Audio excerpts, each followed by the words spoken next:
Hi guys, it's Sam from the Counterposter Shop, and today it's going to be a video a bit different. It will be a presentation video about the Prometheus MSLA. We are almost done with the project.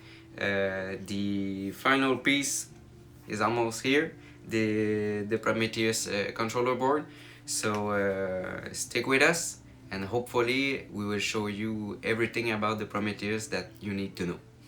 So let's go. So as you may know, we did a Kickstarter campaign last year that unfortunately was not successful, but it didn't stop us from finishing the project. This is the first complete open source large format resin printer, costing not much more than the Chinese competition, but we have much more to offer. As we speak, the Prometheus MSLA is available to download for free. Pretty much all the documentation needed is online. There are still things to be done, but anyone who wants to build one is fully capable of doing it. Sorry if I didn't close all the panels. I'm still doing experimentation with it, and having a direct look inside helps a lot. Almost all the machine is made with easy to source or common components. The only thing harder to find is the aluminum plate components. The rest can be made or buy on our store that will open soon. Now, what everyone wants to know, the specs of the machine. The LCD is a 13.6-inch monochrome display. It has a 7K resolution, so it means that the voxel size will be at 46 micrometer. This size gives you a build volume of about 298 millimeters on the y-axis and 166 millimeters on the x. For the Z, our version has 350 millimeters but can go as high as you want because it's open source. We try to have a lot of cool features on the Prometheus to make your life easier and have a better machine. One of them is the leveling screw for the display. It may sound weird, but it will get clearer in a bit. Another nice thing about being open source is that you can make modifications and create mods. So if you don't like the Acme rod, you can replace it by a lead screw. You just need to print the parts for it. Right now on our machine, we have an Acme rod, but don't be scared of it.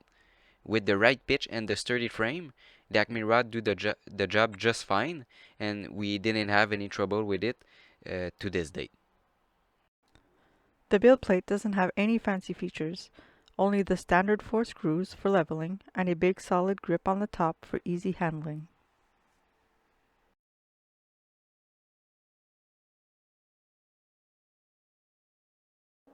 I think the vat of the machine is one of the best features of all. At the back, you see that you can put a bottle of resin for the auto refill. On each side, there's a simple mechanism that allows us to fix the vat in place without any screw that you can lose, strip, or poke your vat with. You can go check our video on it.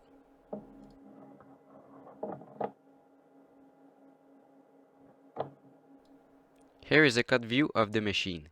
You see that there is a gap where the FEP sheet goes. I talked earlier of the leveling of the LCD, and this is exactly for that.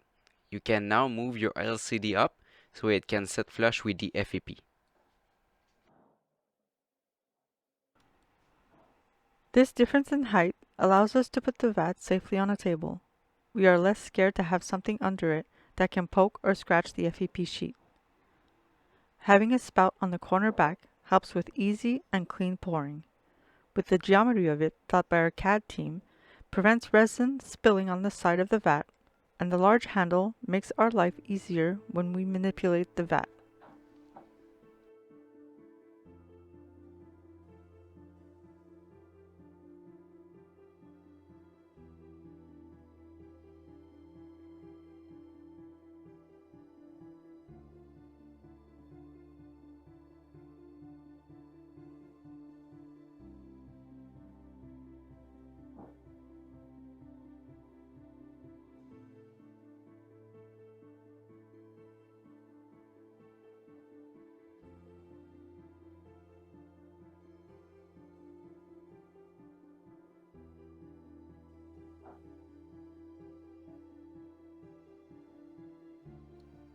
For now, the OS that we use is Nano DLP.